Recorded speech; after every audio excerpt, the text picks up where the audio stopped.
Hola, ¿qué tal, Lautaro? ¿Qué tal, Adrián? ¿Cómo andas?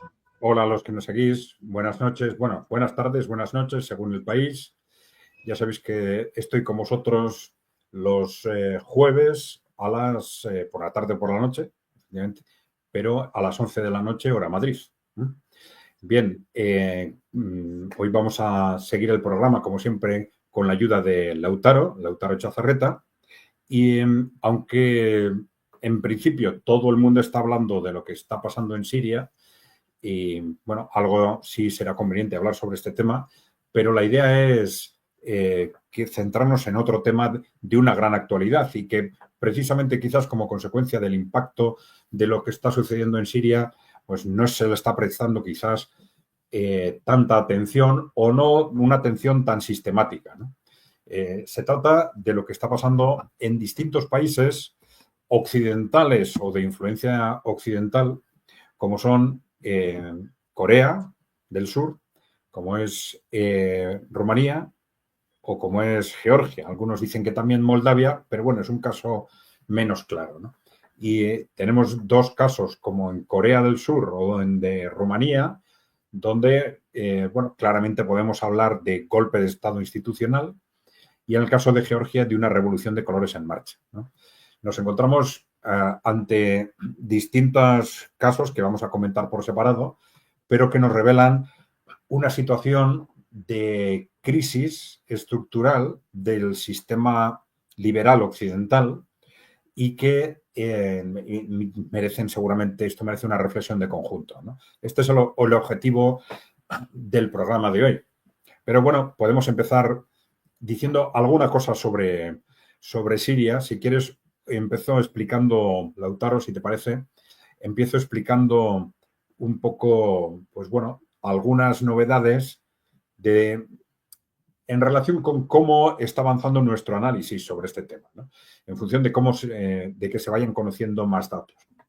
Porque, bueno, en estas circunstancias, cuando los hechos están muy cercanos y sobre todo son tan sorprendentes como lo de Siria, pues bueno, hay que saber diferenciar entre lo que sabemos y lo que son probabilidades, posibilidades o especulaciones, ¿eh? Entonces, a medida que de día a día van cambiando los datos, pues bueno, el mensaje que tenemos que dar debe ser también distinto, debe irse adecuando a estos datos, ¿no? Bueno, vamos a ver, ¿ahí qué se puede decir? Pues en principio, en el, en el comienzo de este proceso, nos encontramos con que estos grupos yihadistas que estaban refugiados en el norte de Siria junto a Turquía, de pronto salen de la comarca en la que estaban refugiados, de Idlib, y se lanzan hacia el territorio de Siria, atacando en primer lugar Alepo, ¿no? Bueno, la, la información se recogió con cierta sorpresa, pero la sorpresa vino sobre todo cuando se supo que, bueno, a pesar, sí, de algunos puntos, focos de resistencia, pero que en general el ejército no había combatido en Alepo. Entonces tomaron Alepo, ¿no? Tomaron Alepo muy rápidamente, una ciudad que había costado muchísimo controlar en su momento todo lo largo de la guerra de Siria. Y bueno, se pensó, bueno, han controlado Alepo, pero tampoco tienen por qué ir más allá. Pues no, continuó un avance rapidísimo que en apenas 10 días les ha llevado hasta controlar la capital. Mientras estaban avanzando, intentando buscar una lógica a lo que se estaba sucediendo, todos pensábamos que estos retrocesos se debían a que estas retiradas del ejército se debían a una estrategia de ganar tiempo, de refugiarse de alguna forma en Damasco, en la capital, en el sur, y refugiándose en Damasco, dar tiempo quizás a que llegaran las ayudas de Rusia o de Irán, ¿no? Bueno, esto pensábamos hasta que en el momento en que los primeros yihadistas llegan a Damasco, pues no se encuentran con ninguna resistencia. El ejército no combate, entran en Damasco y toman el poder. Y esto, claro, ya rompió todas las expectativas y nos puso a todos a pensar qué es lo que ha pasado, ¿no? para que esto suceda, ¿no? Bueno, en principio, independientemente de todo, de todas las especulaciones, lo que sabíamos es que los generales, es decir, que no se había combatido, que no había habido una conquista, que en realidad el país se había entregado. Y sabíamos que los generales habían decidido entregarlo. Hemos visto vídeos en los que se acusa a los soldados de no pelear, de haberse rendido, se les llama cobardes, etcétera. Pero claro, los soldados hacen eso porque los generales les han dicho que no combatan y han seguido la orden, ¿no? Entonces, sabíamos que los generales habían decidido no combatir, pero la otra cuestión, lo que quedaba pendiente, era saber el por qué, ¿no? El por qué, si era un problema de corrupción o qué había detrás. Pero luego hemos ido sabiendo algunos detalles más, ¿no? Pero necesitaremos días y semanas para ir completando el análisis, ¿no? Detalles, por ejemplo, como que Assad, el presidente Assad, escapa, sale de Siria y se refugia en Rusia. Bueno, entonces con esto ya tenemos un punto de enlace de que la ruptura entre Rusia y Assad no ha sido total, ¿no? Pero también en Rusia se nos dice que en principio no hay prevista ninguna comparecencia ni ninguna reunión de cargos rusos con Assad. Y esto también está transmitiendo distancias, ¿no? Es decir, por un lado, le aceptamos como refugiado, pero no hacemos reuniones con él, ni declaraciones conjuntas, ni nada por el estilo, ¿no? Bueno, esto ya nos está diciendo algo, ¿no? Que no ha habido una ruptura total, quiere decir que tampoco ha sido simplemente una orden de Assad a los generales de que no combatan, ¿no? De que se rindan, ¿no? Si esto Muchos, hubiera sido así, se hubiera producido una ruptura total entre Assad por un lado y Rusia e Irán por el otro, ¿no? ¿Ibas a comentar algo? sí, muchos hablan de una entrega, que Alepo cayó demasiado rápido, habían Sí, hablado unos comentarios del canciller de Irán que podrían haber defendido Alepo, después Hama, Damasco, está la situación en Tartus, que yo ahí ya están las bases rusas. Y algo muy importante que decían algunos, que Rusia no puede combatir una lucha, una guerra que no la están combatiendo los mismos ejércitos, que es lo que vos decías. claro, vamos a ver. Lo que hemos sabido también estos días es que la sorpresa tampoco fue tan grande para Rusia e Irán.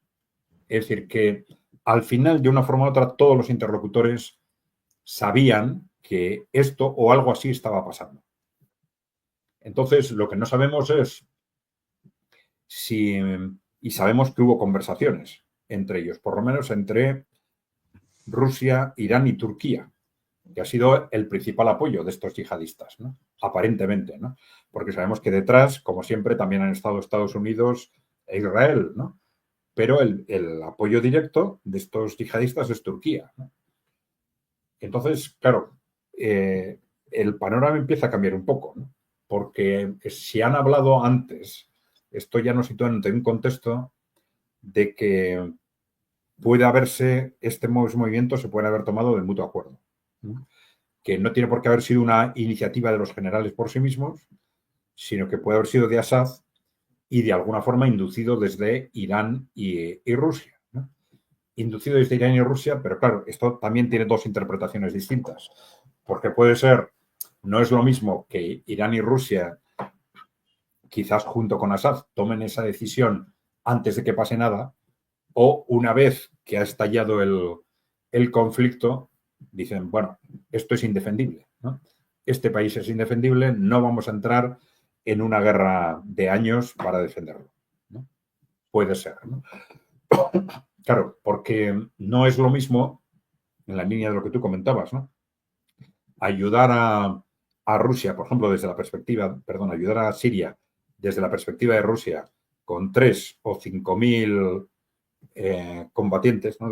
Quizás de grupos especiales, que tener que sustituir al ejército de Siria, ¿no? Con un desplazamiento de 100.000 o 200.000 hombres, ¿no?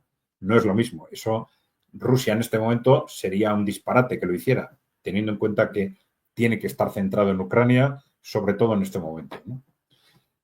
Bueno, otro dato que hemos sabido, que hay que tener en cuenta, es la sorprendente falta de agresividad o falta de dureza de Irán y Rusia con respecto a Turquía. Críticas muy fuertes a Estados Unidos, a Israel y no a Turquía, que se suponía que era el líder de lo que estaba pasando. Esto nos puede hacer pensar quizás en que Turquía, como siempre, puede estar jugando a dos bandas, ¿no? Puede estar jugando a dos bandas. Pero esto no lo vamos a ir sabiendo hasta, son una serie de datos que estamos conociendo, pero hasta que pasen los días y las semanas no vamos a poder profundizar en ellos, ¿no? Bueno, hay razones tanto por parte de Rusia como por parte de Irán para ser especialmente prudentes en este momento. Desde el punto de vista de Turquía puede haber un jugar a dos bandas. La participación de Estados Unidos nos plantea otro interrogante. Porque, claro, si ha habido conversaciones, las conversaciones podrían haber sido previas, quiero decir, podrían haber sido con Turquía, con Estados Unidos también, difícilmente con el gobierno actual de Estados Unidos, que está enfrentado a Rusia a un nivel casi de guerra mundial. Es un momento en el que parece imposible que lleguen a cualquier acuerdo estratégico sobre nada, ¿no? Ahora, se habla de un posible impacto de las estrategias de Donald Trump, pero es dudoso que en este momento, antes de ser presidente, Donald Trump ya tenga suficiente capacidad de influencia como para llegar a un acuerdo de esta dimensión, ¿no? Salvo que, sin necesidad de controlar a sus militares, haya sido simplemente un acuerdo con los presidentes, por ejemplo, con los gobiernos de Turquía, Rusia e Irán o Turquía y Rusia, ¿no? Pero bueno, vamos a ver, porque aquí nos salen un mar de dudas por cada uno de los interlocutores y fuera de esos puntos concretos que vamos aclarando progresivamente, pues todo lo demás son todavía posibilidades o especulaciones y las vamos a ir concretando en los próximos días y semanas seguramente, ¿no? Acá están una pregunta que es exactamente lo que está diciendo, que habrá que esperar. ¿Qué ganaría Rusia con el pacto entregando Siria y por qué Al-Assad aceptó más que nada? Eso lo iremos viendo con los días más que nada. Sí, efectivamente. Puede ser porque la situación ya estaba tan deteriorada que era un país indefendible sin un desplazamiento enorme de tropas, ¿no? Y entonces a Rusia eso no le interesaba, puede ser, ¿no? O puede ser que ya Rusia, Irán y quizás Trump hayan entrado en una dinámica de pacto en el que hayan pactado un poco de todo, el futuro de Oriente Medio, el futuro de Ucrania, etcétera, ¿no? No lo sabemos. Todavía es demasiado pronto para hablar con seguridad de todo esto, ¿no? Este es el elemento, el factor Trump es un factor a tener en cuenta porque, claro, no puede ser casualidad que esto pase justo en este momento. Es justo en estos 2 meses en los que estamos más cerca de nunca de una guerra mundial, más cerca que nunca de un desastre global y en el que desde Occidente se están poniendo, digamos, toda la carne en el asador para provocar una escalada hacia una gran guerra. Pero bueno, vamos a verlo. Vamos a ver. También un poco que quería consultar capaz de la línea de la resistencia. Corto un poco la sinergia que había habido un poco entre Siria, Líbano, un poco la resistencia palestina. Con estas circunstancias se desarma, no sé si totalmente, pero se desarma bastante. Sí, totalmente seguramente no, porque bueno, ahí está el caso de Hamas, que no tiene continuidad territorial con Irán ni con Hezbollah y que bueno, han sido capaces de desarrollarse como grupo político y grupo armado de forma independiente, ¿no? Hezbollah podría continuar sin esa, podría seguir adelante sin esa continuidad territorial a través de Siria. pues igual sí, pero con menos fuerza, ¿no? Pero bueno, ahí hay otro elemento que hay que tener en cuenta, bueno, que es cuál es el futuro de Irán a corto y medio plazo, ¿no? Porque sabemos que hay una estrategia, en principio, tanto en Israel como en el trumpismo, de neutralizar políticamente a Irán, por un lado, y de asegurar que no llegan a poder utilizar armamento nuclear, ¿no? Pero también hay una reflexión en Irán que va en una doble dirección, ¿no? Una reflexión en el sentido de que cuestiona la situación actual de la apuesta de Irán por el eje de la resistencia, en el sentido de que, bueno, esto que estamos haciendo a través del eje de la resistencia, que ya sabéis, el eje de la resistencia es lo que se llama ese eje Palestina, Hezbollah, Siria, Irak, Irán, ¿no? Bueno, esa estrategia, digamos, por muy justa que sea, por mucha razón que tenga, ¿no? Hay algunos que dicen dentro de Irán que no está funcionando. No está funcionando porque no ha sido capaz de atraer a otros países, ¿no? Y claro, lo que están diciendo, y se quejan y con razón, de que a pesar de que está toda la humanidad, todo el globo, digamos, denunciando lo que está sucediendo en Gaza, nadie hace nada. Y la mitad de la humanidad no hace nada y la otra mitad les está apoyando a Israel. E incluso, pues, Estados Unidos, los demócratas que intentan mantener la imagen de intermediación, de una posición neutral, a la vez financian y entregan armamento continuamente a Israel. Y lo mismo están haciendo muchos países europeos. Y aún peor, pues los países musulmanes y árabes tampoco están haciendo nada, ¿no? Eso sí, todos los gobiernos denunciando lo que está sucediendo, pero no hacen nada, fuera del eje de la resistencia, ¿no? Y países como Jordania, pues Arabia Saudita, Egipto, etcétera, ¿no? Son países que, bueno, sus gobiernos han mantenido una determinada trayectoria de cercanía a Occidente, pero siempre se ha pensado que, bueno, las poblaciones tienen una forma de pensar totalmente distinta y en un momento crítico, pues, serían arrastradas por esa dinámica. Pues no ha sucedido. No ha sucedido. Y por muy terribles que estén siendo las masacres en Gaza, por muy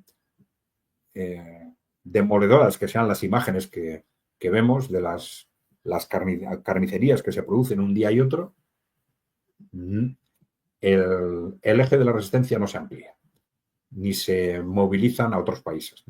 Entonces, bueno, hay sectores en Irán que, partiendo de esa reflexión, están diciendo si no habría que hacer una apuesta, digamos, más política, ¿no?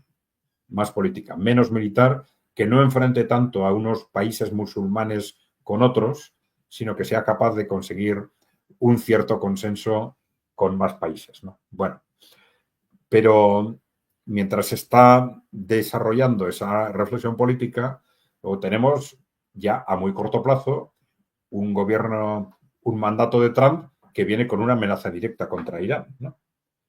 Y esto ya le plantea a Irán la disyuntiva contraria, ¿no? Ya no hay tiempo de cambiar de estrategia y, al contrario, lo que tenemos que hacer es ya apostar por el enriquecimiento suficiente para disponer de armamento nuclear antes de que nos ataquen, ¿no? Pero ya sabes la reflexión que se hizo con respecto a Irak, cuando se dijo que se les atacaba en el 2003 porque tenían armas de destrucción masiva. Luego se vio que eso era mentira y lo que se dijo es no, si es que precisamente les han atacado porque no tenían armas de destrucción masiva, ¿no? Si las hubieran tenido, no se hubieran atrevido a atacarles, ¿no? Bueno, pero esa reflexión un tanto cínica, pero es fácil que se esté haciendo ahora en Irán y que estén planteándose como segunda opción, ahora de urgencia, porque ya vienen a por nosotros, pues, conseguir ese enriquecimiento de uranio necesario. el único que tiene armas nucleares ahí es Israel nada más, ¿no? Sí. Claro, ese es otro tema. Porque, claro, estos días ha habido una especie de denuncia de la Organización Internacional de la Energía Atómica de que Irán está acelerando los procedimientos de enriquecimiento de uranio y claro, pero no dicen nada de esos entre 150, 200, 300 bombas nucleares que tiene Israel. Oficialmente no, pero todo el mundo sabe que las tiene, ¿no? Todos los servicios de inteligencia saben que las tienen, ¿no? Pero bueno, vivimos en ese mundo de mentira y engaño constante, ¿no? Acá traigo un par de preguntas de las de acá del público que está ansioso. Una sencilla, o no tan sencilla en realidad, corta nada más. En su opinión, ¿qué pasará con Palestina? Bueno, la primera impresión después de lo que ha sucedido en Siria era realmente muy negativa para Palestina, porque claro, ese previsto debilitamiento del eje de la resistencia, pues parece que deja a los palestinos desarmados frente a las agresiones de Israel. Pero hay que esperar porque no sabemos cuáles van a ser los efectos indirectos y a medio plazo de todo esto, ¿no? Vamos a ver hasta qué punto esto debilita o no al eje de la resistencia. Es clave ver lo que pasa con Irán, ¿no? Evidentemente. Si consiguen debilitar o someter a Irán, o al contrario, Irán, por ejemplo, sale fortalecido, mantiene su estrategia de apoyar el eje de la resistencia y ese eje de la resistencia se refuerza precisamente porque no han conseguido someter a Irán. Vamos a ver. Acá traigo ¿Había otra otra. pregunta, me has dicho? Sí, sí, acá hay otra. El despliegue de Loresnik en Bielorrusia es una confirmación de los rumores sobre una contraofensiva con tropas de la OTAN en el territorio, es decir, en el territorio ucraniano. Bien. Bueno, está bien porque esto nos da también la opción de cambiar de tema hacia ese contexto de lo que está pasando en las democracias occidentales en general, ¿no? Bien, pero sobre esta pregunta, bueno, no, el despliegue de los Orensnik en Bielorrusia puede estar relacionado con ese despliegue de tropas, pero en concreto lo estaría con una determinada la posibilidad de una estrategia concreta de la OTAN, ¿no? Que en lugar de enfrentarse a las tropas rusas en el este de Ucrania, pues interpreten que el punto más débil de Rusia pues es Bielorrusia, ¿no? Atacar Bielorrusia, ¿no? Que de alguna forma pues, puede estar más rodeada, ¿no? Entre Polonia, Ucrania y Lituania, ¿no? Y si hacen esa interpretación, y por si acaso hacen esa interpretación, pues ese despliegue sería una forma de proteger a Bielorrusia de esos ataques, ¿no? Esos rumores, efectivamente, sobre el despliegue de tropas de la OTAN se están acelerando y ya sabemos, estamos en las semanas más peligrosas, porque todo parece indicar que se están haciendo todas estas apuestas antes intentando provocar esa gran guerra o que el conflicto esté lo suficientemente avanzado para el día 20 de enero, que es la toma de posesión de Donald Trump. Y con la idea, que parece que todo el mundo comparte, de que Donald Trump va a poner en marcha políticas internacionales radicalmente distintas, especialmente con respecto a Ucrania, ¿no? Entonces, en la política de lanzamiento de misiles contra Rusia era una de esas políticas que se sabía que podían provocar la guerra directa entre la OTAN y Rusia, y así todo se ha puesto en marcha, incluso en contra del criterio del presidente ya elegido, ¿no? Cual ya es una apuesta suficientemente fuerte, ¿no? Y la otra de la que se está hablando mucho es de este tema del despliegue de tropas, que están intentando suavizarlo, agarrándose a esos rumores o comentarios sobre posibles negociaciones que terminaran finalmente garantizándose con un despliegue de tropas de distintos países después de cerrar el acuerdo. Y, por ejemplo, en la reunión entre Polonia y Francia para hablar de este tema del despliegue de tropas de la OTAN, también lo están intentando presentar así, pero eso no se lo cree nadie. No se lo cree nadie porque, claro, todavía son unas conversaciones que no se sabe si se van a empezar, todavía no han empezado, desde luego, y que antes de todo esto se reúnan los dos países para hablar de cómo organizar el despliegue de tropas para garantizar el resultado de ese alto el fuego después de que se cierre el acuerdo, no tiene ningún sentido. Está claro que están debatiendo el despliegue de tropas ya, antes de esa negociación, ¿no? Bien, pues si quieres pasamos a comentar el tema por el que le hemos dado el título al vídeo, ¿no? Georgia, Corea, Rumanía, ¿a dónde nos llevan, ¿no? Bueno, y esto seguramente es un contexto que también está relacionado con lo que acabamos de comentar, ¿no? Es decir, de una situación de pánico en la élite occidental que le está llevando a romper todas las reglas en la medida en que sea necesario para mantener el curso que quieren mantener hacia la guerra, ¿no? Y ahí tenemos el caso de Georgia. Bueno, podríamos irnos más atrás, pero estos son los casos, digamos, de estas semanas, ¿no? Porque el caso de Georgia nos puede llevar a un caso anterior, que fue el caso de hace un año en Eslovaquia, cuando después el primer ministro Robert Fico, que había ganado las elecciones, primer ministro socialdemócrata enfrentado a la OTAN y enfrentado a la guerra, pues fue objeto de un atentado. Ya tenemos una medida, una primera advertencia. Atentado contra un primer ministro, ¿no? Y la relación con Georgia viene porque un comisario de la Unión Europea, en una reunión con el primer ministro de Georgia, se atrevió a amenazarle de muerte, tomando como referencia lo que le había pasado a Robert Fico, ¿no? Bueno, ¿y por qué le amenazó de muerte? Simplemente porque se estaba procesando un proyecto de ley donde a las organizaciones no gubernamentales, ONGs y fundaciones, se les pedía, fundaciones con financiación extranjera, se les pedía que informaran de esa financiación. Solo esto ya les pareció lo suficientemente peligroso como para hacer amenazar de muerte al primer ministro, ¿no? ¿Por qué? Porque son estas organizaciones a través de las cuales se controlan muchas veces a la clase política y se organizan revoluciones de colores, ¿no? Este tipo de revoluciones de colores que ahora han puesto en marcha en Georgia, ¿no? ¿Qué pasaba en Georgia? Bueno, pues Georgia, la OTAN tiene, con respecto a Georgia, un objetivo claro de abrir otro frente contra Rusia. Es decir, hacer algo similar a lo que hizo con Ucrania, ahora lo están intentando en Georgia.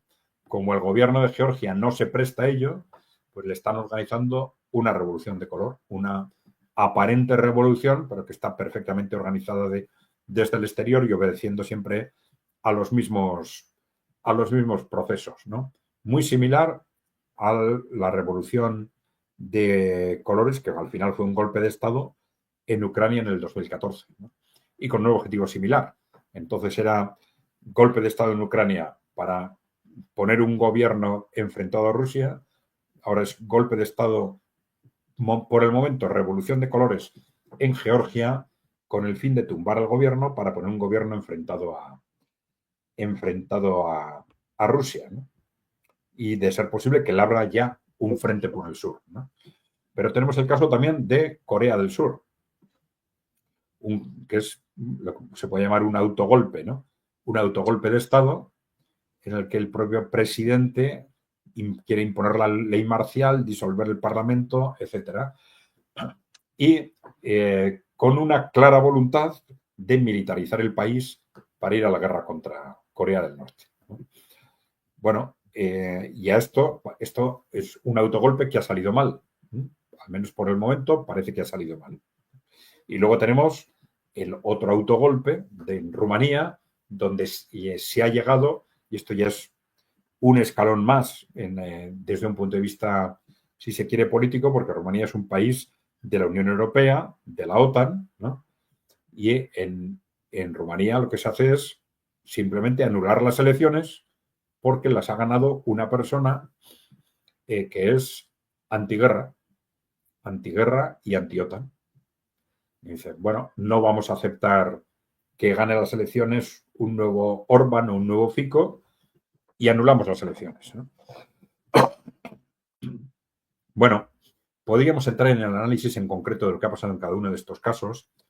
Algunos nos hablan también de que en el caso de Moldavia puede haber sucedido algo parecido, pero esto necesita más documentación o más información. Ahí lo que sucedió es que se cambió el resultado con los votos del extranjero. Pero bueno, ahí habría que profundizar para acreditar que esto fue un caso de fraude, que parece que sí, pero bueno, no es tan claro como en estos tres países, ¿no? Bueno, sí. La que fue muy clara es en Rumania, que eso lo habíamos comentado un poco antes del directo, esta cuestión de la manipulación de la democracia. Claro. Bueno, esto es algo tremendamente importante porque el hecho de que sean varios procesos de este tipo en países o bien de la Unión Europea o del entorno cercano a la OTAN, ¿no? Y siempre dentro de este contexto de avanzar hacia una gran guerra. Y no es casualidad que se produzca también dentro de estas semanas previas a la toma de posesión por parte de Donald Trump, ¿no? Pero, claro, esto es tremendamente significativo desde el punto de vista también de lo que siempre ha sido la supuesta legitimidad democrática de Occidente, ¿no? O de la Unión Europea, ¿no? También, ¿no? Porque, claro, ser democrático y respetar la democracia es muy fácil cuando no hay nada importante en juego, como solemos decir, ¿no? Pero claro, la verdadera democracia se demuestra cuando, como consecuencia de unas elecciones, aparece un gobierno contrario a nuestras ideas o a nuestros intereses, ¿no? Y entonces lo respeto o no lo respeto. Claro, lo que estamos viendo es que en Europa, y lo hemos comentado en otros vídeos, de hecho, en los años 90 se constituyó lo que llamamos el partido único, ¿no? Porque se siguen utilizando los términos de izquierda, derecha o centro, pero en la práctica se transforman en meros matices. Todos los partidos de peso están se mantienen dentro de las coordenadas de los intereses de las élites corporativas y el que se sale es marginado, ¿no? Bueno, esto ha sido así hasta hace muy poco, con la excepción de algunos grupos populistas en algunos países. Y ya más recientemente tenemos que algunos países se les han escapado, ¿no? Algunos países pequeños, como Eslovaquia, ya lo hemos comentado, o como Hungría, ¿no? En un caso de base ideológica democristiana en Hungría o de base ideológica socialdemócrata en Eslovaquia, ¿no? Y claro, bueno, eso es tolerable mientras no afecte a un país importante y mientras no afecte a las estrategias de fondo.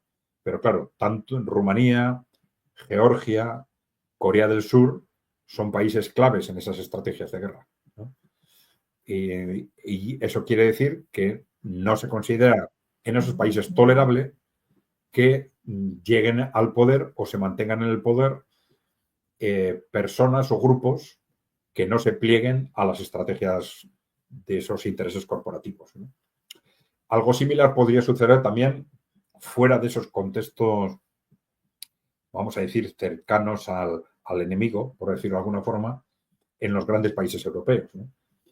Podría haber sucedido perfectamente algo parecido en Francia o en Alemania, que son países claves y que no se hubiera tolerado seguramente que quedasen en manos de grupos que no sean de confianza, ¿no? No me quiero ir mucho de tema, pero también está teniendo un problema institucional Francia. Tuvieron que sacar a su primer ministro, tienen que poner uno nuevo, ver si realmente tiene el aval político, porque no va a ser del mismo color político de Le Pen seguramente. A ver cuánto dura. Hay una teoría que si ponen al que está sonando, que ahora no me acuerdo el nombre, también si ese no se mantiene en el poder, también baja la credibilidad política de Macron. Sí, bueno, el caso de Francia tiene particularidades que en parte también están condicionadas por algo similar, no al nivel que hemos comentado, ¿no? Por este Claro. concepto del Frente Anti-Le Pen, ¿no? Que durante muchos años ha distorsionado el funcionamiento político de Francia y lleva a veces a composiciones políticas extrañas y especialmente frágiles, ¿no? Pero bueno, también tenemos algo comparable, podría ser estos movimientos para ilegalizar alternativa por Alemania en el caso de Alemania, etcétera. Bueno, vamos a ver, pero desde luego, por ejemplo, no hay riesgos de algo similar en países como España. ¿Por qué? Pues porque no hay oposición de ese tipo, no hay cuestionamiento del partido único, digamos, ¿no? Todos los grupos significativos están dentro de ese ámbito del partido único. Había un comentario de uno de los videos que decía, acá lo tengo, en España se intentó ir por la casta después de los 15 millones con Podemos, pero esa casta era demasiado poderosa en estructura judicial, política y mediática. Sí, bueno, a mí no me gusta demasiado entrar en valoraciones sobre partidos políticos concretos, ¿no? Pero bueno, de hecho, no se ha ido a por esa casta, ¿no? No, Ahora, si te das cuenta, ese comentario sobre la casta se parece mucho a los comentarios sobre la casta de Milei en Argentina, ¿no? Y dice, eso es en partidos de los que se llaman populistas, o a los que se les llama populistas, es un tipo de mensaje muy habitual. También en el trumpismo, por cierto. También el trumpismo tiene ese mensaje anticasta, anticorrupción.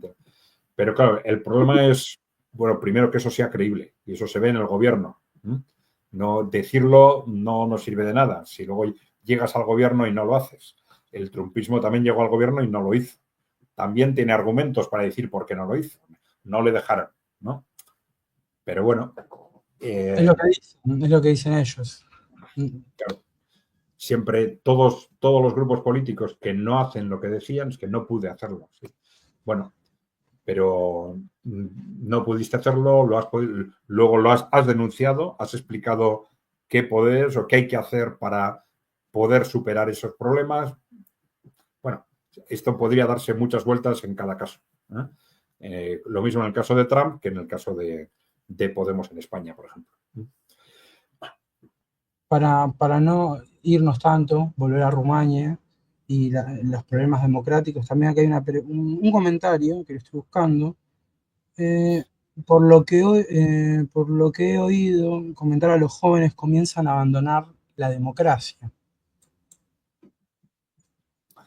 Sí, vamos a ver, esto primero es comprensible, ¿no?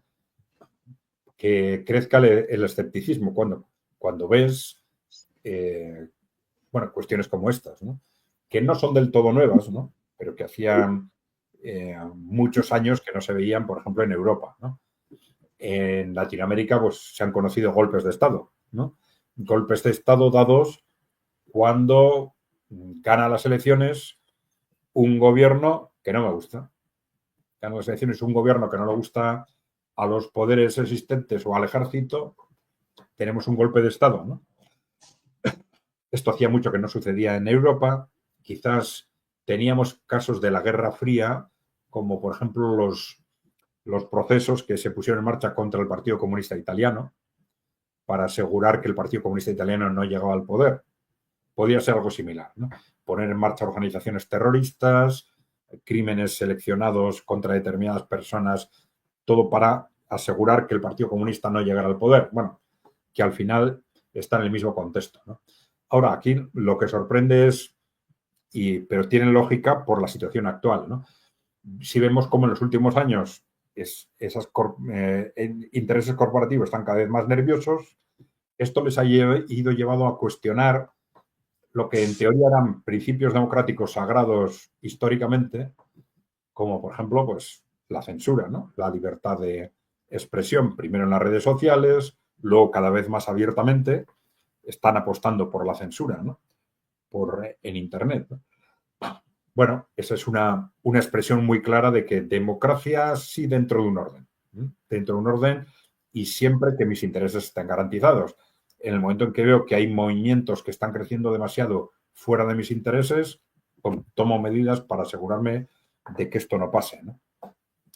Pero claro, ahora ya nos encontramos ante una verdadera situación de pánico en esos intereses corporativos, ya lo hemos comentado en otros programas, que piensan que una victoria rusa en Ucrania va a suponer el fin de la OTAN, una nueva composición política en Europa, quizás el fin de la Unión Europea, probablemente el fin de su control del mundo, probablemente el fin de su control también de Occidente, bueno, y un futuro personal muy difícil para muchos de ellos. Es decir, es una situación de pánico en la cual dicen, bueno, olvídate de democracias y demás y vamos a hacer lo que sea necesario hacer para ganar y punto, ¿no? Con respecto a esto, ese comentario de los jóvenes, bueno, hemos dicho que es comprensible, ¿no? Claro, lo que necesitamos es una reflexión de fondo seguramente sobre el concepto de democracia, ¿no? Porque en realidad, claro, democracias vigiladas como las que tenemos en Occidente, pues es dudoso que realmente sean democracias, ¿no? Democracia quiere decir gobierno del pueblo. Entonces, el que haya elecciones no es suficiente para garantizar que haya democracia, ¿no? Si al final los medios de comunicación, la industria cultural, etcétera, la opinión pública, en definitiva, está condicionada por los que tienen dinero, por los grandes inversores, pues son ellos los que mandan al final, los que orientan la opinión pública en una determinada dirección, ¿no? Y eso, desde luego, no es una democracia, algo que es evidentemente muy claro en Estados Unidos, menos claro en Europa, en otros países de Latinoamérica, pero en Estados Unidos es perfectamente claro, ¿no? Que si no eres multimillonario o vas de la mano de un multimillonario, no te presentas a las elecciones, ¿no? Y ahí lo disimulan muy poco, digamos, ¿no? Bien, la cuestión es, si eso no es democracia, ¿qué es democracia? Claro, democracia, gobierno del pueblo, desde luego no es simplemente que haya elecciones, no es derechos humanos, derechos civiles es otra cosa. Siempre hemos interrelacionado las dos cosas, pero lamentablemente las grandes corporaciones han conseguido controlar los derechos humanos evitando que se les escapen de las manos, ¿no? Entonces, hacer compatible controlar las decisiones políticas sin a la vez que respetan los derechos civiles, ¿no? Los derechos civiles sí son un activo importante en sí mismo, para todo el mundo, ¿no? Entonces, es un activo a defender. Y el concepto de democracia seguramente tendríamos que considerarlo como una tendencia, ¿no? Es decir, porque alguno dice, es que en realidad probablemente no hay ningún país democrático en el mundo, ¿no? En el que el gobierno esté realmente en el pueblo. Siempre está, por lo menos, delegado, ¿no? En una parte del pueblo, en unos... Bueno, esto podría argumentarse que en la democracia es más bien un proyecto, un proceso en el que debemos tender cada vez más a que sean cada vez más participativas, ¿no? Que no queden en manos de grupos de interés concretos, etcétera. Sobre todo grupos de interés que tengan intereses contradictorios con respecto a los ciudadanos, ¿no? Y sobre todo no utilizar el argumento de la democracia como un instrumento para dividir los países entre los que son democráticos y los que no. Los derechos civiles sí son un argumento a utilizar, pero la democracia no. Desde luego, no por parte de países como Estados Unidos, ¿no? Que si hay algún país en Occidente que no sea democrático, es clarísimamente Estados Unidos, donde las disputas entre unos partidos son disputas históricamente durante 200 años han sido entre grupos de interés de los grandes inversores y las grandes corporaciones, ¿no? Ahí siempre por acá en Argentina, cuando capaz las líneas más izquierdistas quieren criticar a la democracia, se les llama democracia burguesa capitalista. Ya de por sí, en un contexto denominado en esa oración, ya está corrompida. A la democracia a veces se le puede decir una demagogia, cuando se termina de corromper. Capaz sí eso está presente en todos lados, pero sí me quedo con una parte final, que capaz lo pongo acá como pregunta. ¿Cuál sería una democracia? Esos intereses a favor de las grandes mayorías, del pueblo en gran medida. Claro, el problema en las sociedades, digamos, capitalistas, ¿no?, es que las grandes empresas tienen un poder inmenso, ¿no? Un poder inmenso, pues, en principio económico. Y entonces, la tentación en las grandes fortunas es siempre utilizar ese poder económico para ir más allá, para influir en la sociedad, para influir en la política, ¿no? Y ahí es donde empieza el problema, de que la dificultad de compaginar una sociedad capitalista con, digamos, con un sistema general de libre empresa, con un sistema democrático, ¿no? Claro, por ejemplo, en los países emergentes tienen muy claro ese concepto, que ya hemos comentado en algún vídeo, de que para poder trabajar a favor de los ciudadanos, los gobiernos tienen que estar por encima de las empresas y no al revés, ¿no? Ese es un criterio importante. Claro, esto lo apoyan en distintas medidas, ¿no? Pues tienen en las actividades estratégicas, pues tiene un peso importante la empresa pública, tienen distintos sistemas de control, etcétera, ¿no? Y una vigilancia muy estricta de los movimientos de los grandes empresarios y de los grandes inversores. Bueno, ese es un instrumento para evitar que las grandes empresas corrompan la democracia. Pero claro, tienen que ser sistemas muy duros y muy agresivos, ¿no? Y muy agresivos. Porque si no, es difícil hacer referencia porque se pueden también tomar medidas concretas, por ejemplo, para controlar o impedir el peso de estas grandes empresas en los medios de comunicación. No dejarles que financien partidos políticos, etcétera, ¿no? Pero esas medidas también se pueden cambiar. Y como tienen estas empresas tanta influencia, puedes tomar las mejores medidas del mundo para controlarlas. Si son solo medidas concretas, pues al final, de un día para otro, te influye y el siguiente gobierno las vuelve a cambiar, ¿no? Estoy pensando, por ejemplo, en los cambios legislativos que se produjeron con Bill Clinton en los años 90, ¿no?, con estas barreras a la especulación que estableció Roosevelt en los años 30 a raíz de la crisis financiera del año 29 y que estabilizaron el sistema financiero norteamericano. Pero claro, a partir de los años 80 empezaron a hacer lobby las grandes empresas financieras para que se les volviera a permitir realizar ese tipo de actividades especulativas, y con los gobiernos de Bill Clinton lo consiguieron y fue una de las causas más importantes luego del estallido de la crisis en 2008, ¿no?, que los bancos comerciales volvieron a empezar a especular porque con los ahorros de los ciudadanos, porque se les habían suprimido las restricciones que se habían establecido anteriormente, ¿no? Entonces, claro, la cuestión no es solo barreras legislativas concretas que se pueden y hay que proponer, sino que hace falta medidas estructurales para asegurar que las grandes empresas ni tienen ni pueden acercarse a influir sobre la sociedad o sobre la política, ¿no? Bueno, en este momento, con todo lo que me está pasando en Rumania, en Georgia, etcétera, lo que tenemos que es que estar muy alertas, ¿no?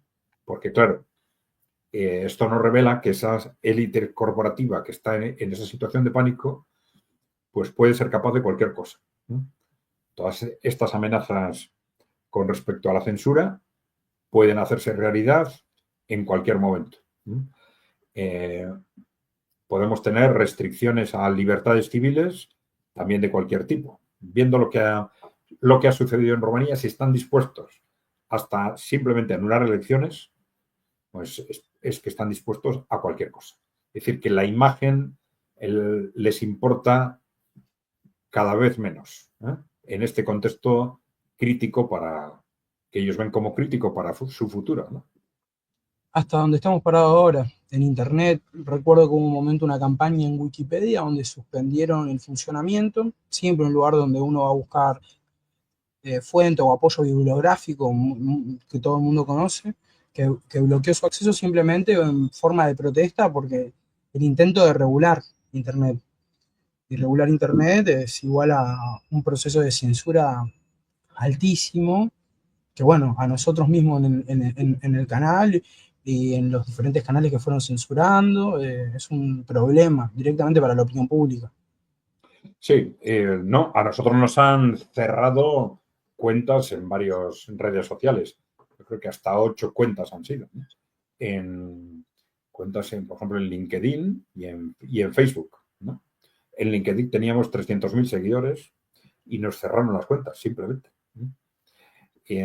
Pero bueno, son cosas que han venido sucediendo en las redes sociales hasta que hace unos años, tú lo has comentado también, pues ya han entrado los gobiernos, porque hasta ahora utilizaban ese pretexto, bueno, es que las redes sociales son entidades privadas, ¿no? No, pues cuando no es suficiente, ahora vienen los gobiernos, se buscan un pretexto u otro y hay que censurar, hay que censurar. No solo eso, están obligando a las redes sociales a censurar, ¿no? Con presiones sobre Telegram, sobre Twitter, sobre... Ahora, bueno, hay movimientos de todo tipo en la Unión Europea contra Twitter. ¿Por qué? Porque por no censurar. Desde que Elon Musk se ha hecho con el control de Twitter, no censura. Entonces, por no censurar, ¿no? Es algo increíble, pero esa la situación en la que estamos, ¿no? Completamente. Y entonces es muy importante que esto se extienda entre los ciudadanos, porque, claro, los medios de comunicación informan solo parcialmente de estas cosas y luego informan de forma muy suave y progresiva, de tal forma que nos vamos acostumbrando. ¿Eh? Nos vamos acostumbrando a cosas que nos hubieran parecido intolerables hace 10 años y luego, sin darnos cuenta, acabamos considerándolas como normal, ¿no? Está todo este intento de cerrar Telegram, gran reducto de la información, casi Claro. único, diría, que yo lo puedo tener acá tranquilamente en mi teléfono y informarme de lo que está pasando en el frente de Sí, Rusia. sí, sí. Ahora está habiendo ataques contra Twitter, contra Telegram, contra TikTok, ¿no? En el caso de Rumanía se ha hecho referencia a TikTok, ¿no? A que hubo campañas en TikTok a favor del candidato que ganó. Sin más, ¿no? Son tonterías absolutas, ¿no? Pero bueno, que se están utilizando de esta forma, ¿no? Esa es la famosa injerencia, la injerencia china en este caso, sería si es TikTok. Sí, Bueno, siempre se puede buscar algún pretexto, ¿no? Pero en sí, Rumanía no han encontrado ninguna razón para anular las elecciones y las han anulado igual, ¿no? fue Entonces, sí, perdón. sí. Bueno, tenemos también el caso de Ucrania, donde tenemos un presidente que tiene agotado ya el mandato hace muchos meses y no pasa nada. Pero bueno, ahí tenemos siempre ese argumento de la situación de guerra, diciendo, como una justificación, ¿no? Pero ya hemos visto ahora que no hace falta una situación de guerra, que pueden extenderse ese tipo de medidas a cualquier país. Entonces hay que estar preparado porque puede pasar. Decisiones similares ya pueden empezarse a tomar en cualquier país que ponga algo en riesgo. Esto un poco lo hablamos en el anterior programa, la nula, o sea, existente oposición adentro de Ucrania, pero inútil, porque no puede y no va a hacer nada por ahora. Sí, no, hasta que no se agrave más la situación será muy difícil que puedan reaccionar, ¿no? Supongo que los que se sientan oposición estarán en una situación muy difícil como para manifestarlo, ¿no? Pero bueno, no sé si tenemos más preguntas Estoy o buscando, comentarios. acá tengo una pregunta que un poco, ¿hay elementos sionistas en la oligarquía rusa? ¿Y en qué medidas son capaces de influir en Putin? ¿Hay elementos sionistas en las oligarquías rusas? Sí. Bueno, perdón. El término oligarquías. ¿Hay elementos sionistas entre las grandes corporaciones rusas? Sí. Eh, el término oligarquía quiere decir, oligarquía es gobierno de pocos, ¿no? Oligarquía. Entonces, en oligarcas son los grandes empresarios o los grandes inversores que tienen poder político. Y eso es precisamente lo que se rompió básicamente, casi en su totalidad, en Rusia desde comienzos del siglo, con la llegada del grupo de Putin al poder. Lo que hizo es precisamente sacar a los oligarcas del poder. Muchos de ellos acabaron, perdieron la empresa, otros acabaron en prisión, otros en el exilio, ¿no? Y eso es lo que hizo es convertir a los oligarcas en grandes inversores, ya dejan de ser oligarcas, ¿no? Lo que pasa es que los medios de comunicación ya han cogido por costumbre a los millonarios rusos llamarles oligarcas y a los de aquí no, pues porque suena mal, ¿no? Bien, pero ¿qué influencia tienen sobre Putin? Bueno, pues eso ya es difícil de valorar. Es difícil de valorar. Bueno, en principio, Putin, si por algo se caracterizó, es precisamente por liderar esa política de sacar a los oligarcas del poder. Entonces, en principio, es parte de un grupo enfrentado a esos oligarcas, ¿no? Entonces, hay que pensar que no tiene influencia directa. Otra cosa es que Putin reconozca que están ahí, ¿no? O que los tenga en cuenta a efectos de la necesidad de que colaboren con la economía rusa, etcétera, ¿no? Pero influencia, yo diría, en ese sentido, ¿no? Pues tienen una parte del poder económico del país, ¿no? Capaz te reformulo la pregunta. Entonces, esa oligarquía rusa, que es parte del Kremlin, la que se ha podido poner por encima del mundo corporativo, un Estado-nación fuerte y todos sus instrumentos, ¿tiene elementos sionistas dentro de Rusia?